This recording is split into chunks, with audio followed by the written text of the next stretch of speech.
What's going on, guys? Welcome back to the Rant Review. We're talking today about the season and series finale of WandaVision, episode 9, called the season finale. Before I get into any of that stuff, I wanted to let you guys know that I am giving away free 30-day trials for Amazon Prime, so you definitely can check the link down in the description box below. There's some other goodies down there as well, and of course, being YouTube, you can help the algorithm by casting a spell on that like button, making it go bing and all the other stuff, along with the subscribe button, the notification bell, and all the good things that YouTube likes you to do so other people can discover this video as well. So let's a brief recap of episode 9. It picks up right where episode 8 left off, with Wanda facing off with Agatha Harkness, who's got Tommy and Billy in the throes of her little purple witch magic, and this begins a fight that lasts pretty much most of the episode. It's Wanda confronting Agatha Harkness, who's going to use all types of tricks to not only combat Wanda, but also try to get her ultimate goal, which is to steal Wanda's power. Wanda holds her own pretty well after being told she's a Scarlet Witch. Now she's denying that. She's like, I don't know what you're talking about. I'm not a witch, blah, blah, blah, blah. And Agatha continues to kind of go on at her. And she uses various tricks, including at one point having all the townspeople in Westview kind of break out of Wanda's spell. And then they all kind of come after Wanda and like, hey, you know, I haven't seen my family. You know, my husband hasn't been here. I don't know what's going on. You know, my daughter's been asleep in her room because you don't include her in the show, and they're like real crazy stuff like that. And Wanda can't handle hearing that she's caused all this pain to a lot of people. So what she winds up doing is trying to shut them up by shutting them up and putting cords around their throats, and then she's hurting them again, and then she wakes up out of it and stops hurting them and decides that she's going to let them leave the Hex. Meanwhile, outside of the Hex, Haywood is pretty much gone full on, you know, angry white guy in suit, as is typical with Marvel Cinematic Universe movies. If it's a white guy in authority in a suit, it's inevitable that he's going to be a bad guy. I mean, look at the entirety of Phase 1. But Haywood here, you know, does his usual crap, and he's sending in the military. He's sending in S.W.O.R.D to go in, and they're just waiting for the right time. But he already sent in their secret weapon, which we saw at the end of a previous episode, which was White Vision. So White Vision comes in there after Agatha and Wanda have a little bit of skirmish, and then Wanda doesn't know, like, you know, because she's not in total control of all the stuff that goes on in the Hex. She doesn't know where her powers really are, and she's confused as to why Vision is white, and he tries to warn her at the beginning. He's like, run, and she's like, oh, Vision, oh, is it you, da, da, da. And then White Vision starts to crack her skull, and then WandaVision comes in, and they have a fight, which is a pretty cool CGI fight between White Vision and WandaVision, and, you know, going back and forth with each other. Meanwhile, Harkness and Wanda are going back and forth with each other. And Monica Rambeau, however, unfortunately, I thought she'd play a bigger part in these last battles, but she's just learning her powers. She's stuck with Evan Peters' character, and we finally get that mystery resolved. Although, not much of a revelation. Evan Peters' character turns out to be Ralph, as we thought, but Ralph is not some big Marvel evil supernatural character like Nightmare or Mephisto, as people have been speculating, you know, for ages on end, and I even talked about it here on my video reviews. He just was some guy that was in Westview, who was kind of a slacker bum, living in his, like, attic, whatever, and Agatha just chose him to be her husband, and she uses him to screw with Wanda, and has been ever since the whole Quicksilver episode.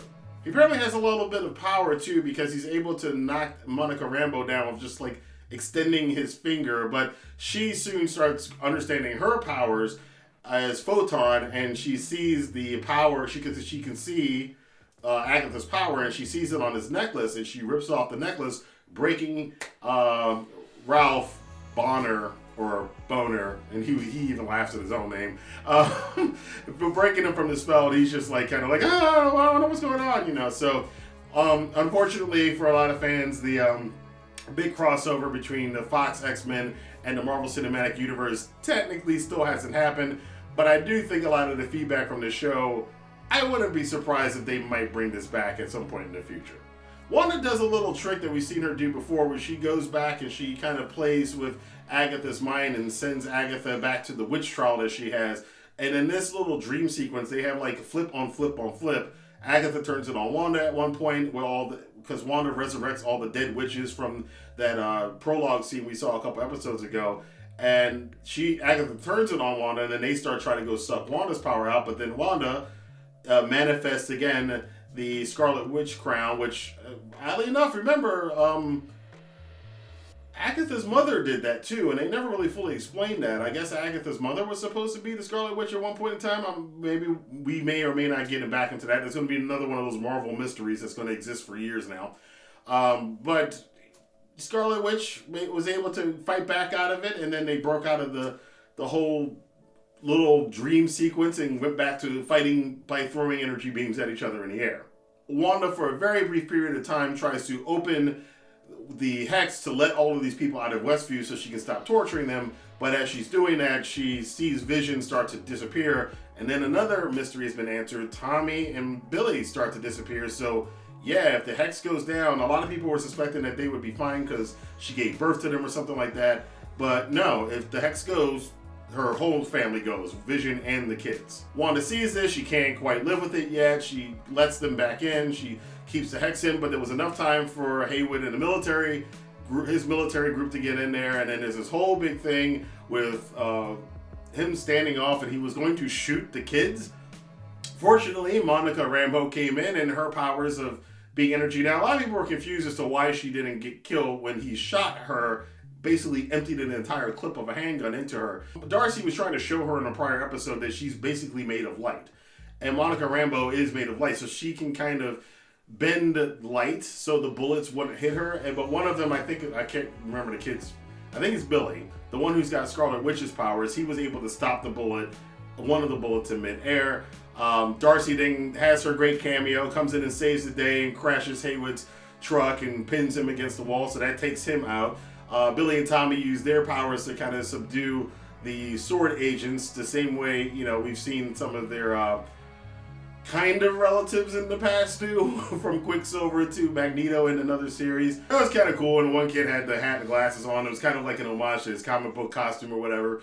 One of the cooler parts that I really did enjoy out of this whole thing, because I like smart, intelligent stuff in history, was White Vision and WandaVision face off at each other, and WandaVision gives White Vision basically a mental puzzle of the ship of Theseus, which is a very old story, and essentially, to break it down, they did a wonderful job breaking it down in the episode, but essentially it's like if you have something that's antique, but you keep replacing it over and over. Like if I have the shirt and, I hold on to the shirt for 20 years, but I have to keep replacing and patching and putting new fabric, and basically there's a point where I've replaced every piece of the shirt. Is it still the shirt that I had before, or is it something new, or is it something in between? And that was a great way to explain the White Vision, WandaVision kind of paradox that they have. And I love the fact that they resolved it by having WandaVision put his memories and that piece of the Mind Stone that Wanda used to create him into White Vision. White Vision then flies off. We don't see him ever again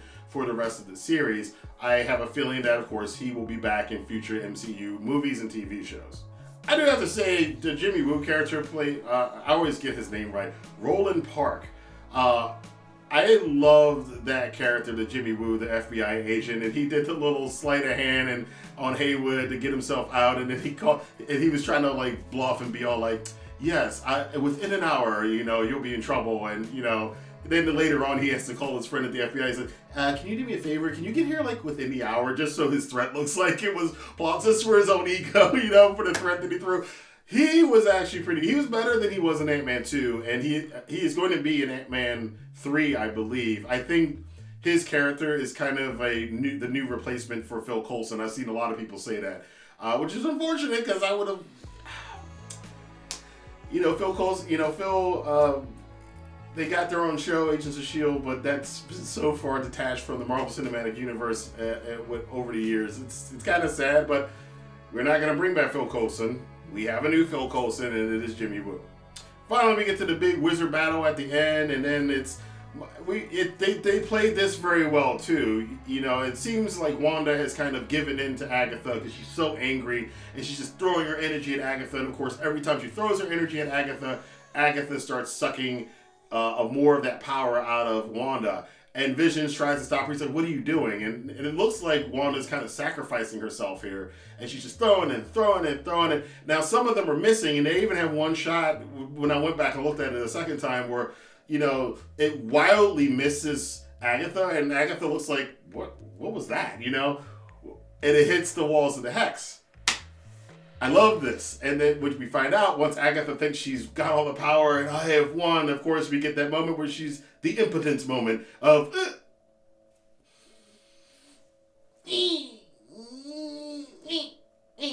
And Wanda's just kind of like, ain't nothing gonna happen because... And then they do the slide away where you see that all those misses she was doing, she was turning Agatha's own rune lesson that she gave Wanda a couple episodes ago against her, because Wanda had turned all the walls of the hex and put them with runes. So, and again, in the Marvel Cinematic Universe, the witch who casts the runes is the only witch who can use magic within that space. So she basically canceled out. It was kind of like it reminded me of Superman 2, the old Superman 2 from the early 80s, where Superman kind of did the same thing, the Zod and Ursa, and if you're old enough to remember this, you're going to love this analogy, but it was basically that same kind of thing where Superman went and kind of tricked them into thinking that he was giving up his power to them, but he actually reversed it and took away their powers. It was the same kind of concept here that they did with WandaVision. Now Wanda actually getting her powers and becoming full-on Scarlet Witch in the full costume and everything else,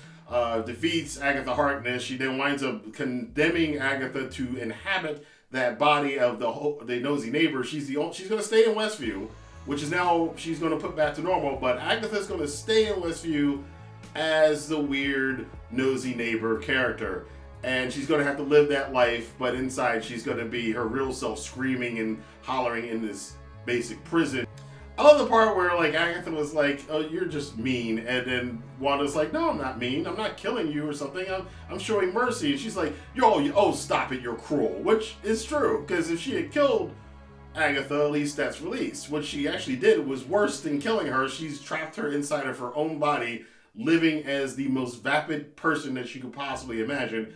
And I guess she's still going to be living with Ralph, which is why I also think that Evan Peters' character might not be done yet. So everything kind of wraps up, and then we get the tearful ending. There is no option here. Wanda's got to bring down the hex, and the sun is setting. Inside the hex, outside, everything's turning back to normal as it shrinks back to her house where she started it from. The boys this was really sad. The boys they go to sleep. She says, "Thank you for choosing me." They all know what's going to happen, and her and Vision go downstairs. She wants to turn off the lights, but Vision turned one of the lights on because he wanted to see her for one last time, because this was the end. And this was a very teary moment. I gotta say, for a storyline about a witch and an android having a love affair, they have done a magnificent job of making you care about these two. The prophetic line here is that Vision theorizes, because they have said goodbye so many times now, that it is possible that, and then Wanda finishes that we'll say hello again, and then the hex finally ends and Vision dematerializes. He's gone, the boys are gone, and Wanda is back in the same clothes she was in when she started the hex, God knows how long ago, in the middle of that empty plot that Vision had bought her for their house that they were going to have. It's really sad. It's really, really sad ending. And then she's walking through town, and this is another thing that I keep thinking that they're seeding here in the Marvel Cinematic Universe now, especially, again, we're going to be bringing the X-Men in at some point in time, and that is normal people not liking superpower people. We've got it kind of with the Spider-Man ending credit sequence almost, and now we definitely got it with Wanda, because word of this is going to get out. These people are still alive. They didn't die, and they all remember what she did. And you have a whole town now that's going to hate her and other superpowered people because of the chaos that was literal chaos, because Wanda's got chaos magic that was revealed here. Speaking of chaos magic, another question was answered. That book that Agatha had is actually the Darkhold. It's not the same Darkhold from Agents of S.W.O.R.D. Again, poor Agents of S.W.O.R.D. is part of the Marvel Cinematic Universe, but kind of not really. So they're using the Darkhold again, and this is a more magical version of the Darkhold as opposed to the kind of the science version that they tried to explain in Agents of S.W.O.R.D. And that was the book where Agatha saw the theory that Wanda was going to become the Scarlet Witch. She learned about the Scarlet Witch from this book, and yeah, that's not the last we're going to see of the Darkhold. Apparently, even in this episode and for the rest of the MCU. Monica, Rambo, and Wanda Maximoff, they have a little moment afterwards, and then Wanda flies off to go wherever she's going to go. The episode ends, and then we get into the real juicy stuff, which is the mid-credit scene.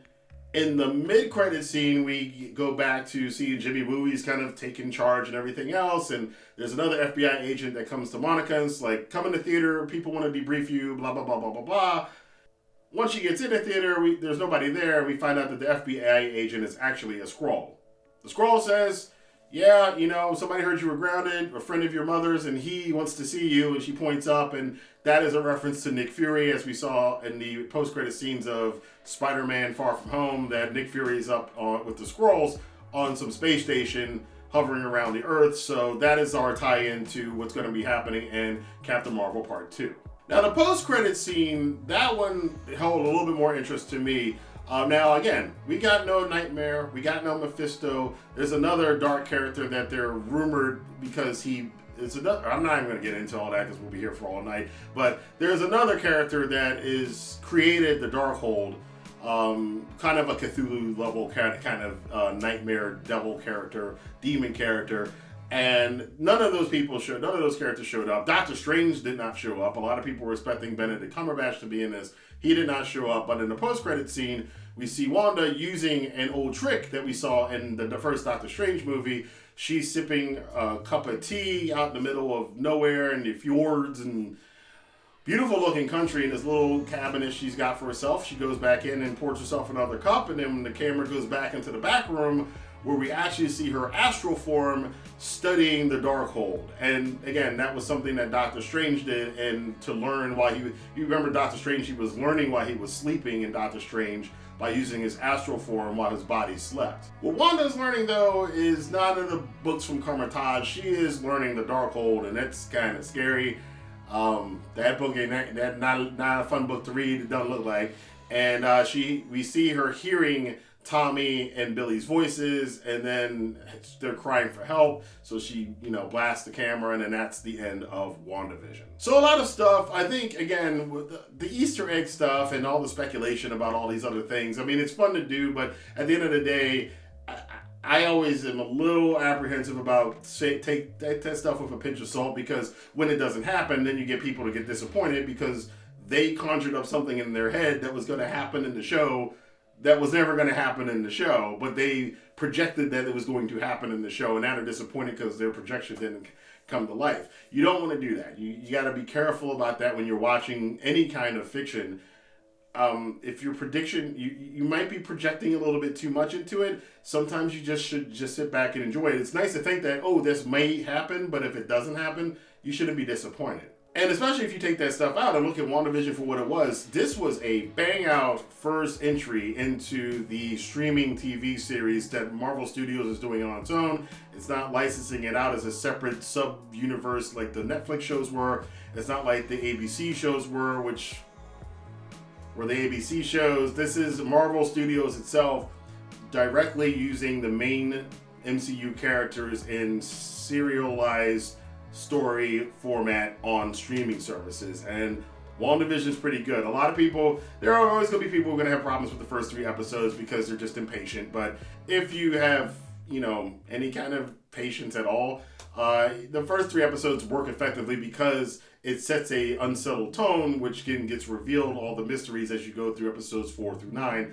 It worked really, really well. There are some minor plot holes here and there, but again, they're setting up a lot of stuff with this show, and we will be looking back at WandaVision in the future in the next 2 or 3 years and kind of going, oh, that's where that was set up from. And there's going to be mysteries now that we're not going to know what the resolution to those mysteries are. So I loved it. I thought WandaVision was great. Falcon and the Winter Soldier have a very tough act to follow for their show, which starts up in 2 weeks. I will be doing reviews for that as well. But I definitely want to know what you guys thought of WandaVision, the entire series, and the season finale. Let your voice be heard in the comment box below. Until then, I will see you guys on here for more reviews and TV show reactions for the Rantin Review.